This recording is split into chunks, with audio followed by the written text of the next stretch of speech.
Good afternoon. 12:20 on a Saturday. This Yeah, week's been a bit of a week.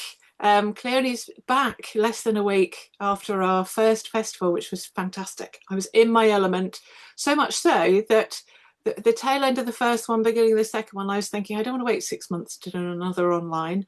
So as from this coming Monday and then the 16th of February onwards, we'll be having mini panels. So panels of up to six people talking about different topics. So I'm hoping Cleonie will have a look and maybe join one of those. But that's about the craft of writing for those. So I'm joined by Cleonie. So we're here to talk about your memoir. And I was just explaining before we hit record that I don't have anything yellow or mustard, but I've tried orange as a bit of homage to the cover, to the wonderful cover. So we will be talking about you and your writing journey, and hearing a little from the postgraduate. So can you remember? We always start at the beginning whether you were, because obviously this is a memoir, so they're maybe not necessarily connected writing, but whether you enjoyed writing and reading as a child, whether it's something that you dabbled in and maybe came to with a gap in between. yeah. So I always loved writing as a child. It started off because I actually really loved music, Morgan. So I used to actually write songs after I was a mini rock star in the household and just Oh, guests when they would come over in the middle of the night, it's hard to go to bed and you right. could be singing songs. I actually turned into admiring songwriting by sitting with headphones on and writing down on lyrics. And then it turned into me writing my own songs. And that's when my writing started. And then I had a really wild imagination. So my favorite subjects at school was actually English. And I Okay. actually used to do really well at English because I had a great imagination and I would add all the sensory layers and descriptions. And that's where it all started for me was music. Wow. So what made you then write a memoir rather than, I mean, have you written lyrics that have gone on to you record to them or? I have. So I used to go to a studio and record and make music. And I also studied music at school. And I decided to do something different when I went to college and uni. But the reason why I went on to actually writing a memoir and not continue with music, because I kind of didn't want to be uber famous. And I just thought, oh man, everyone that's really famous looks depressed after a while. Oh, Yeah, the writing just doesn't leave you, and neither does music because I still, I'm thinking about singing again. But mm, I've gone into after my degree into retail. They mhm. kept asking for voluntary work with my software design degree, and I thought, huh, like, okay, I've been doing this for 2, 3 months now. I like money, so I'm gonna go to this retail where It I'm just is useful. Yeah, you want to eat, don't you? gonna eat and you want Yeah, to shoot and you want to enjoy life. You're young and yeah, thriving. exactly. 21 when I graduated. And so Mm, I just stumbled into retail. It was this mad world. Things just happened in any old way. And when I tell family, friends about my day at work, they'll mm, be like, I just don't understand this. This is a mad, insane world. And I thought, mm, it is. And then I said, I'm going to actually write about it. And then that's where it started. I thought it would make an amazing book and it would be eventful and entertaining. mm. And then it just started there. And over 17 years is when I actually finished. It took me a very long time. And I do have 17 chapters. So I kind of tell myself a year chapter like Nice. that suffice Yeah. it. Well, when I left school, I was told that because I'm female, you can either be a nurse or a secretary, and you're not intelligent enough to be a nurse. And I must admit, now we watch the 24 hours in A&E, I'd have made a rubbish nurse. That's, And so I don't mind. I don't mind. Yeah. Anyway, also anyway, let's not go there. So and that, but so I didn't know what I wanted to do, yeah. and so I went out, and my father owned a photography shop, and so I worked there for a while, and I ended up being his secretary as well upstairs. So whenever they needed people in the shop, I'd go down and help, and I enjoyed it. And it's quite nice actually because it's tucked away. Secretaries don't tend to meet many people other than their colleagues, and I quite liked the solitude of it. But equally, you have the other side where you go out and you meet people and you sell them a camera or take their film in, or back in the day where it was the 35 mm film. Yeah. And so then I've worked in Martin's newsagent. So I've back when I think cigarettes had gone up to £5 a packet, and everybody was horrified that they were so expensive. I have no clue what they are now. I was horrified. But yeah, I had about 4 years of retail, and I feel sorry for anybody now because there was something we like watching Police Interceptors, Yeah. and quite there was a thing last night where the restaurant had been burgled. Their stock out the back, I think, had Mm. been burgled 4 times in recent weeks. And Wow. I feel my dad had his because his cameras, so he had a grill in the front, but he had his window broken, and luckily the shop 4 doors away was a glass shop, so he'd get the alarm going off at 2 o'clock in the morning. The glass uh, shop would get a phone call saying come and replace the glass, board it up and then replace the glass. But I think it's tougher. You've had almost 2 decades, so I'm sure you've seen changes in those 2 decades, whether it's for the better with technology or not. Uh, Yeah, your poor dad, first of all, but luckily he made it through and there was somewhere close by to help to fix the yeah, glass. yeah. Yeah, I spent a lot in retail. It wasn't an easy world. Mm, I spent 13 years in total straight after my degree, so it was quite full on, quite tough. mm, I watched the high street change. I think I said this in the festival we did the other day. mm, It's an effort that can never be replicated. So I just think about Oxford Street and what it was. It was like the pinnacle of shopping, and that's absolutely. my career. I can see you even smiling now. You just the Yeah, memories that come back to you are just like you'll never forget them. And yeah. so I watched Oxford Street just change over time. So I guess Topshop, which was my start, that was at the heart of the Pantheon, right on Oxford Circus by the station and by I've Town. oh I've I may have met you back at I probably wouldn't have done because I'm that much older than you, but yes, I used to love Topshop and C&A, Yeah, and there was a Chelsea girl and yeah, all of those. myself. Yes, Yeah. myself, yes. All the cool brands and I watched them all be there when they were at the heart of things and I watched things simmer down over time and I Mm, even write in my book elements which could kind of be unheard of today for brick and mortar, the turnovers that we would make. So I remember at the Topshop at Selfridges where there was a bit of a battle for me in my interview as to who would get me. It would be Oxford Circus or Selfridges. And I remember thinking at the time, Selfridges, and then when I asked, what's the turnover? They told me it was a 6 million turnover at the time, and that was pretty high, yeah. especially for a concessionary store within a department store. So Mm, it really is a time that we won't see again, but mm, so none of these places exist anymore in which the fashion that they did at all. So I think Topshop's only about to relaunch after disappearing and just being online. So mm. it's yeah, a lot of changes that I saw, a lot of events. I've seen the thefts.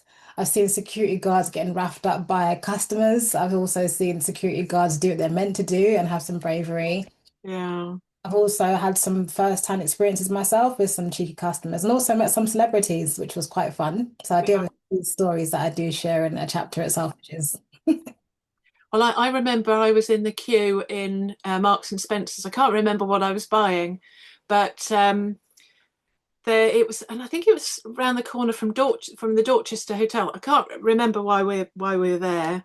I think we'd just gone on a expedition of all the sort of touristy places of yeah. London, and there's a group called Soft Cell who did Tainted Love, which I used to love when we went clubbing, and there was Mark Armand who was the lead singer in Soft Cell, and he was buying Y fronts and he was in the queue behind me in Marks and Spencer's. One of Yeah. my very low claim to phones. I'm just going to read the your Amazon blurb from your book, so we get a better idea of the book itself. Okay. So, a raw, witty, and unforgettable memoir for anyone who's ever chased success and stumbled into self. Post Postgraduate, the real work experience diary is a bold, emotionally honest, and sharply funny memoir capturing 13 years inside the UK retail industry, as lived by a woman of colour building her career in spaces that often refuse to see her. Spanning 2008 to 2020, this isn't a tidy story of overnight success. I love that. I'm still working on being a 22-year overnight success. It's a layered, deeply human account of ambition, burnout, glass ceilings, backroom politics, and the moments that nearly broke her.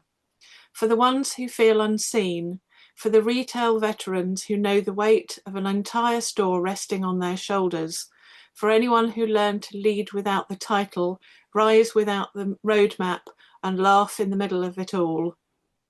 Cleonie doesn't just tell her story, she offers a mirror, a call out, and a love letter to everyone still navigating the unspoken rules of work and womanhood. And it isn't just a memoir, is it?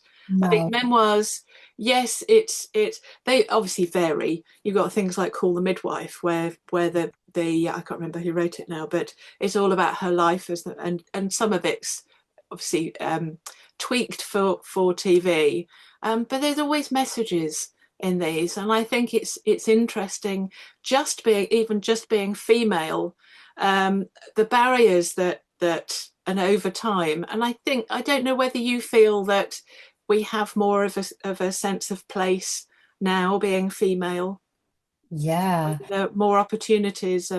and Definitely more opportunities. And thank you so much. You read that so oh eloquently. good. Like, Okay. You're welcome. yeah, I definitely saw a lot of. Well, the funny thing is, when I first went into the retail industry, it was majority females. And then we'd normally see the odd male really high up in the ranks. Mm. And as my time went on, sort of 5 to 7 years in, I used to see more of a mixture. And actually, a lot of Okay. the females were going at the ranks a bit quicker. Mm. And what I found when I got a bit older towards the latter end is that the males actually dominated the higher pay. Right. They dominated the big roles, and there wasn't very many, so going more so into your C-suite. So Yeah. I definitely did see that, unfortunately, and it wasn't as though the male was more competent in many cases. It just Mm. this is where they should sit. Like we need to Right. sit in this space. And I'll never forget there was one chapter in my book where I actually worked with a manager who was my best manager to date. And we worked to get together actually twice in two different companies because she was looking for me. But in Okay. the first role, I had worked so well, worked my behind off, and it was a role where I really like learned what I could do and okay, I know I could kill this, and I delivered some great results. And Mm. there was a vacancy for a deputy store manager, and the whole team was like, Cleone, this is yours. Oh, that's definitely your role. Oh, when you're gonna start the new role? And I said, well, I didn't apply for it. Oh, well, it's definitely yours. And I Right. get kind of hinting to my manager, we're really close, but it's one of those sort of murky areas that you don't want to directly say, hey, No. that role kind of for me. So I said, oh, so yeah, I saw the vacancy. So you're hiring deputy store manager. Mm. Yeah. She said, yeah, I'm just looking for I need a guy. I need a guy. And I'll Wow. never forget my heart just sunk. And I thought, why does it have to be Why? a guy when I'm Yeah. doing the job? I'm Yeah. doing it. So yes, there was instances where the seat was just hot and ready for a male. And that's That's just what it lovely. was. And it takes so long to make very small changes. Yes, it does. But now what I find is, Morgan, like in all different industries, it seems like the women at the moment are the breadwinners across the world. It Mm. seems women are grabbing each other's hand and dragging them up. In my corporate world, I've seen a lot of that where it's sticking together, and actually the head honcho is a female, and her whole ethos is let's Mm. make sure we have female empowerment to have a voice and to go up in the ranks. And many friends and family that I discuss and have conversations like this about, the Mm. female's actually the breadwinner. And there's been many times I've dated where I'm making more than the man I'm interested Yeah. in. So it's Yeah. changed so much. Yeah. Well, I had high hopes when we had, I think it wasn't somebody before, it may have been Theresa May or before Theresa May. Mhm. We had a female, I think it was Theresa May, we had a female prime minister. There was Angela Merkel in Germany, Mary Robinson in Ireland. I think the female prime minister um, in New Zealand was later, but I was really hopeful that there were so many, all at the same time, there were so many women leading the countries. Mhm. And you think, great, they're going to make really good strike. They say behind every man is a strong woman or good Yeah. woman. I can't remember the exact phrase. Um, but when I got married, I said, actually in my vows, just joking, that we said, happy wife, happy life. Mhm. And I said, isn't it a shame that nothing rhymes with husband? Um, and in our we are very equal, but he does respect my decisions, and I like to think I'm the boss, and I do usually get my way without being too any more than 50% Yeah. really. And I think things have changed. I think things have changed for in a lot of ways. People are able to, because you never used to see men in pink or Yeah. different colours. Mhm. Whereas I think now we are as a species, we're able to say what how we feel and do what we want. And that seems to have happened relatively quickly Mhm. in the last sort of decade or so. Definitely has. I think just the whole online element, how we've transcended, which is again why I repeat, we'll never see an era of what shopping was then, more Mm, it's online. And as things have changed and we've gone into the social and virtual world of doing things, people are just more expressive because they can, first of all, was kind of like, I'm behind a camera. I'm not like in front of everybody. And no, then slowly grown more and more that self-expression. There's no fear because now you can reach more people that are like you or like-minded because it's like a global reach now. And so everyone's just being their total selves for the most part in yeah, some cases. So yeah, it's really nice actually. It's yeah. actually refreshing. When you were writing song lyrics, did were you writing from your heart? Because a lot of songs are about, especially the likes of Adele, where Yeah. she's writing from personal experience. Was it more of the sort of non-fiction lyrics than maybe making things up? Interestingly, Have you written any fiction? yeah, interestingly, Adele's actually from Tottenham in North Oh, London, is like she? got Yeah. that in common. Um, to be honest with you, my first few songs were not about me at all. I was able to be in a situation and really soak up all the emotions and the feelings and Mm, just write. And then sometimes it's about me, once you get a boyfriend and you start sure. experiencing those feelings of love and loss and Yeah. Yeah. then I was writing about those. But then Mm, when I really noticed that I could write about anything is when I remember like friends would tell me about their relationships and things they're going through. And I could just literally go off in the zone on my own. And mm, my brain at the time when I was younger was like a studio. I had the full kit out computers, the speakers, I had all the software. right. And I started writing songs and making the beats to go with the songs as well. And it wasn't totally not about me. And it was like a heartbreak song because my friend told me about their recent heartbreak.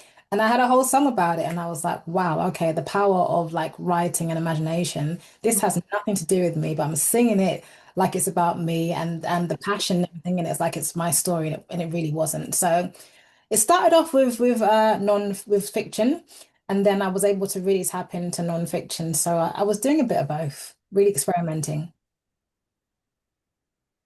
So tell us about your cover. Yeah. Who did your cover? You've got your book there. Yes, that's it. So here's the cover of Postgraduate, the real work experience diary. Mm. Initially, the cover, Morgan, actually, I designed it myself. So I Okay. sketched out that I knew, I was like, what goes with postgraduate? What still gives that feminine and grown edge, but Mm. not too girly to I'm going to alienate any readers? Yeah. And what ties in the graduate piece without making it look too schooly? Because a cover Mm. is so important. It really draws in or draws, it turns people off. And Mm. so I just initially sketched out the heel and the graduation cap because I knew there were two elements that I really wanted to encapsulate it all. And I thought, yep, I think I've nailed it. And then I had the postgraduate and I played around with how to sketch it. And Mm. so I designed it and it was actually quite crap, the digital version. It wasn't Yeah. that good. You're going to edit that. It wasn't that good. Oh no, But no, it's fine. something's missing. Yeah. And I remembered that Fiverr obviously has, lots of talented individuals who can do. And so I said, instead of trying to do it all, I've written the book. Let's Mm. just find an expert. And I did. And I said, here's the brief. Here's the Yeah. image I really want to encapsulate and look. And it Mm. gave me a few designs. And I kept going back, oh, let's tweak this. And then I went back to one of his original suggestions, Mm. which indeed was the final cover. And I said, that's actually it. Mm. Color works beautifully Yeah. because yellow just gives you this warm feeling inside. Mm. It seems like insight. And I said, I love the way you've encapsulated the heel in the book. So this was an individual freelancer. Mm. He's actually out in Nigeria. His name's Coyote on Fiverr. Okay. We've actually got about a 4.9 rating out of 5. Mm. Specialize in doing book covers for the likes of the Amazon template, and then some stuff on Etsy. And so Okay. I just went ahead and took a stab, and it was the best decision ever because I'm so happy with the cover. At first, you're not sure if you've nailed it, and you Right. never sleep. You kind of get a few friends to look at it. Hey, what do you Yeah. think? They were like, that's the one. Everyone unanimously, and I said, Yeah. you know what? That is the one. And Well, that's how it was quick. yeah. The color is perfect because you're not aiming. Yes, it's got a high heel on it, but you're not, it doesn't shout pink, it doesn't shout girly, it shouts professional. And Mm. you've got, I don't like to use the word busy, but you've got a full-on cover, and yet it's very simple. Sort of Yeah. bit of an oxymoron. Yeah, No, I think it works really well. thank you so So much. you've written your book. It's Yes. taken you 17 years on and off to get it how you want it. And I know we spoke about this on Sunday a bit, you know, what to leave in and what to include, and that you had to check that certain aspects were that you remembered it correctly, but also that it wouldn't hurt anybody in the process. Yeah. So you have your book, you have your cover. It's published on Amazon Yep. and Barnes and Noble, I think US, and you're on Instagram and TikTok. And I joined TikTok in August 2024 Okay. and put up a video. I think at the time I had 20 or 21 of these spotlights. You're the 58th, I think now. And I did one video, just nothing to do with me speaking, but it was just on Canva, a little video, and put that up back in August 2024. And Mm. about 2 weeks before last Sunday's festival, I thought actually I ought to do something else, because it is all about exposure and having lots of content. And then, because we don't see everything, do we, on Facebook? You click on something and then Facebook shows you a lot of the same thing. So you have to have, it's a bit like being on my website. So when you're if you let me know which mini fest you want to do, then you'll have 2 pages, so Yeah. people then have 2 opportunities to find you. And it's, I think marketing, if I don't need to say I have it on my list of things to ask people, but you can just, which is the best aspect of writing and the worst aspect of writing. And I've never needed to ask it, because you can see people's faces light up when they talk about certain aspects. And Yeah. then when I come to the after the covers and I come to the topic of marketing, it's usually when their shoulders slump. And but I get the impression from you that you love being interactive, you love recording videos, and you are an out there personality anyway from all the other things that you do. So how have you found marketing? Have you got anybody else to do it? Are you doing it all yourself? I'm doing everything myself, Mm, which is a big challenge. I was going to say risk, but it's actually a big challenge. mm, However, me being me, I kind of wouldn't have it any other way. yeah. I wanted to really learn, and one thing, I've tried lots of different business ventures in the past, Morgan, Mm, but this is like a long-standing goal of mine to be an author, and so I'm following this through to the end. mhm, Um, and I said, okay, let me just try this out. But one thing I always knew is everyone says you're really good at making creative videos, Cleonie, and marketing, and I don't see that within myself because I don't see the results. People tell me it's great, but I mm. might not see, for example, 10,000 likes, or I might not see a That's million the views. difficult thing, isn't it? Yeah, that's a Yes. indicator as to how am I doing here? Is it landing well? Mm, So I've gone back and forth so many times of a strategy as to mm, what am I doing and am I doing it right? So mm, far, I've been doing the authentic route. If someone shares my book, I might just do like a repost, or if I'm about to do an event or speak somewhere, I'll advertise that. But mm, I'm still very much figuring it all out, if I'm very honest with you. I have, however, for 2026, given myself a serious strategy that I'm going to follow through. So I'm mhm, calling it Forget Fear. Let's just put this post where it's got to go. Let's mm, be consistent and mm. let's tap in all the areas where you know clearly that there's opportunity. This is me talking to myself. You know there's opportunity. So Yeah, I haven't really capitalized off of the likes of Book Talk, which is huge on TikTok. yeah, Now, if people go on there, they'll think, oh, she's really into fashion. Oh, and I can see a book and then keep going. And actually, it needs to kind of start off with, oh, she's an author and she dresses nice, for example, or she yeah. likes fashion. So I do have some marketing goals to really tap into. I Mm, do sometimes look at who does it well. So I might search up authors and see what they do. At first, I had no clue. How does an author advertise? No idea what they do. And so I had to really learn some key things. mm, It seems like everyone's been organic. It seems like a lot of relationship buildings, but you have to establish yourself as yeah, being an author and being serious about it. yeah. So book talk's going to be my key thing to capitalize on this year. And that's more of reading my book to others as well and recording that. It- that's got it, because so many. If I go on the Facebook, I'm in six. I think last count 653 Facebook book related groups, Wow, and that's a I lot. got banned. I was in the Facebook sin bin for a week, because I'd copied and posted in the sort of 3 weeks up to the last Sunday, copying and pasting the same thing, which didn't take very long because I have them all in an Excel spreadsheet, and you just click on the Facebook group and then copy and paste, and the picture comes up from the website. Just had to make sure that it was the latest one. But I was copying and pasting so often, and I wasn't doing 3 an hour, but I was doing 3 in batches, and I thought that wasn't going to be so many that I would get banned. And unfortunately, the week leading up to last Sunday, I was then shut out of any group that I wasn't admin for, and my profile. So then I concentrated on the other platforms, and I saw the ones that I did, I must have done 50. I Mhm. saw nothing from them. And I was advertising a festival, so it is different.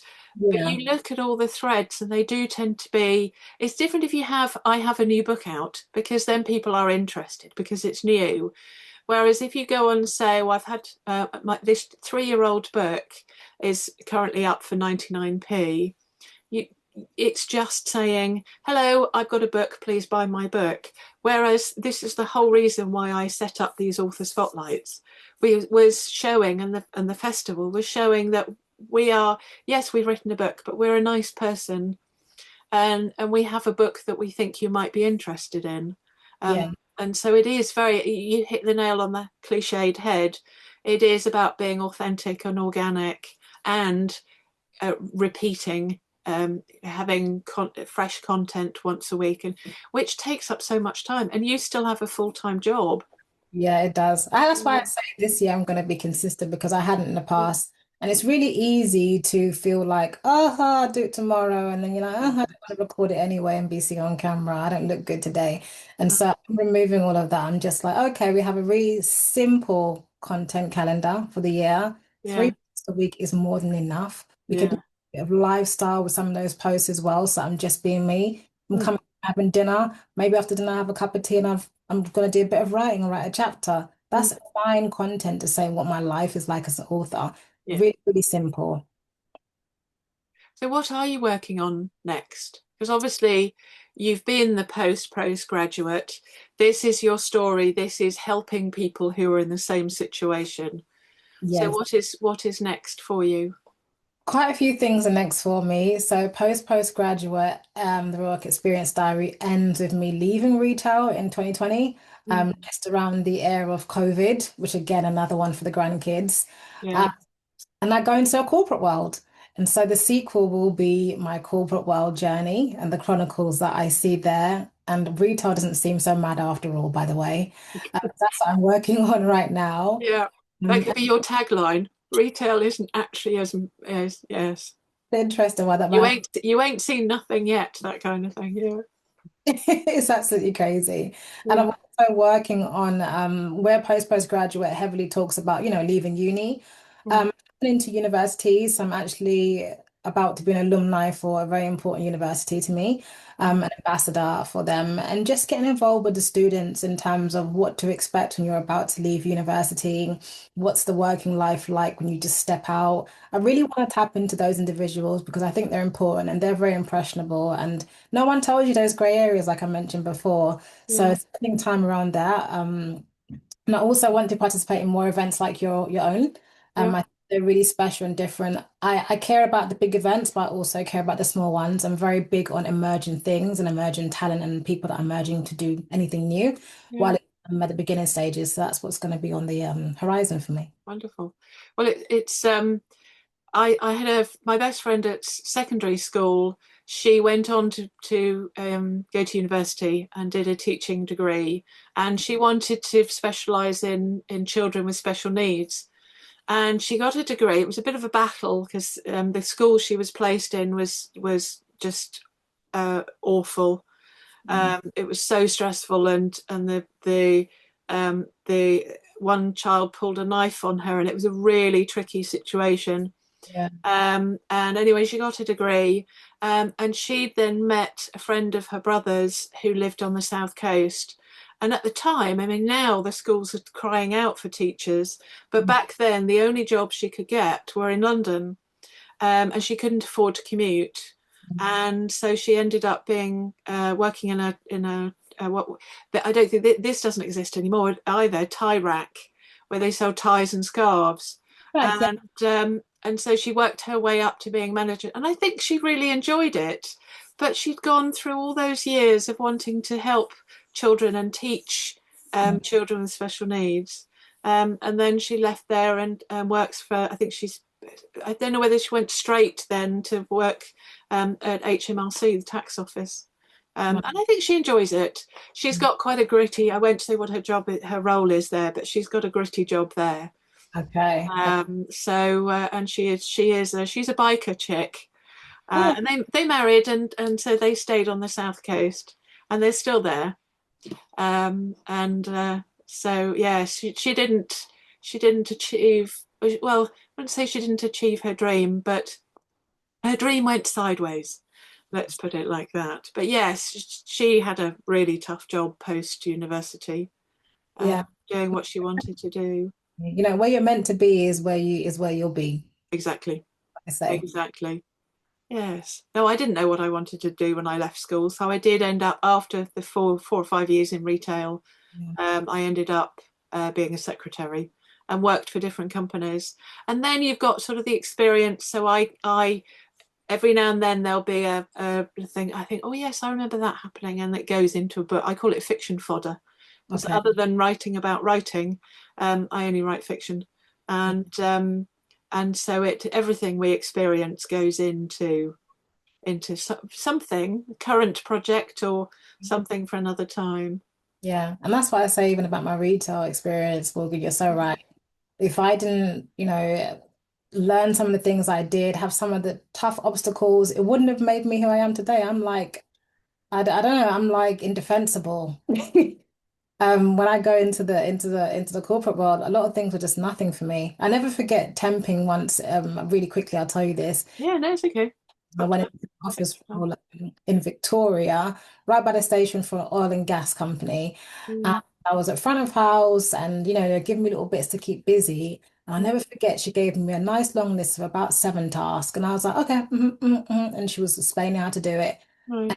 By the time it came to about 3 p.m., I went over to her desk and I said, Monique, I finished everything on the list here, and here's where this is. And I've just popped out an email for you. And she said, you finished already? And I Mm, said, yeah.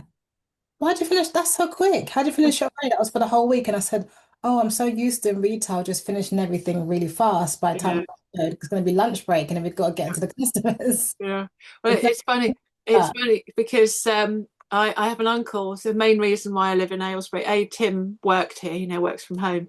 But we're in a bit of a triangle. So his parents, we're at the top here in Aylesbury, and then his parents live near High Wycombe one end, and then you'll know these living in Milton Keynes. And then my uncle lives in Tring, so it's a bit of a triangle. And he worked for my dad. He was an apprentice for my dad back in the day. He's now 83, my uncle.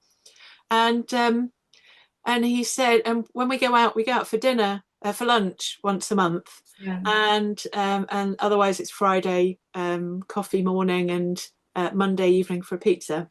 Nice. Once a month we go to the local cafe, a local Italian restaurant, and I'm hoping that she will be free. But the front of house lady Anna there is. I'm hoping she'll be our front of house in April, because she's brilliant. She's a little Portuguese lady, and she's just um, she's very slim, and but she's a powerhouse. She's fantastic, and so when we go out for lunch, and I don't really have an excuse because I only worked for my dad for 4 years, but my uncle was so used to, and then my dad opened another shop in Chesham, and then two in Aylesbury and one in Banbury, and but my aunt and uncle were so used to eating quickly, because they'd have a sandwich, make a sandwich or something for lunch, and then they'd eat it before the bell dinged into the shop,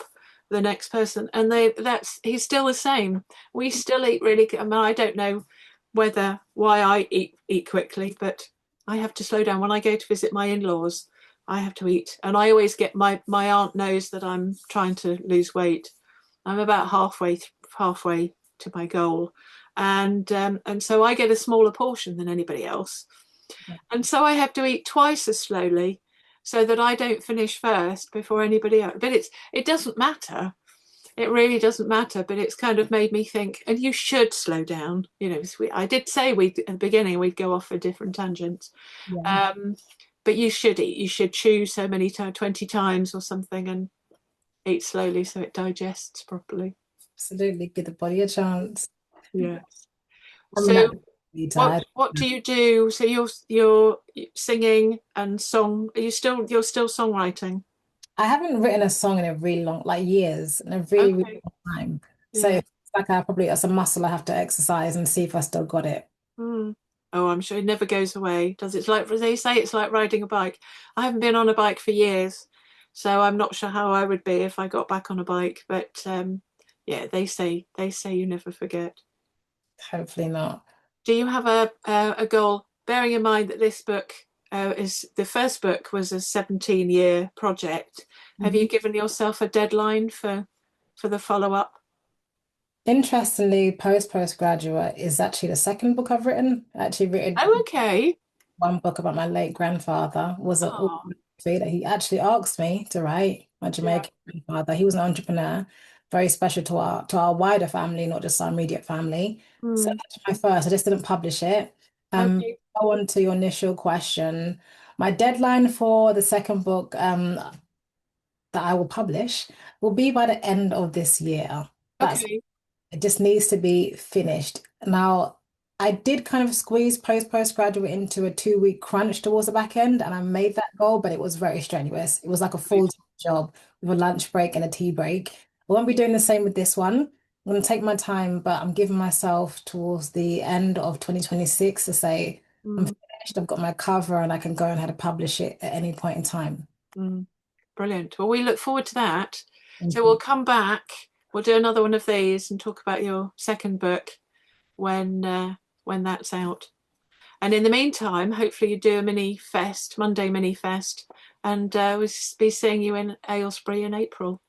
Thank you so much. All Thank right, you're very welcome. Thank you.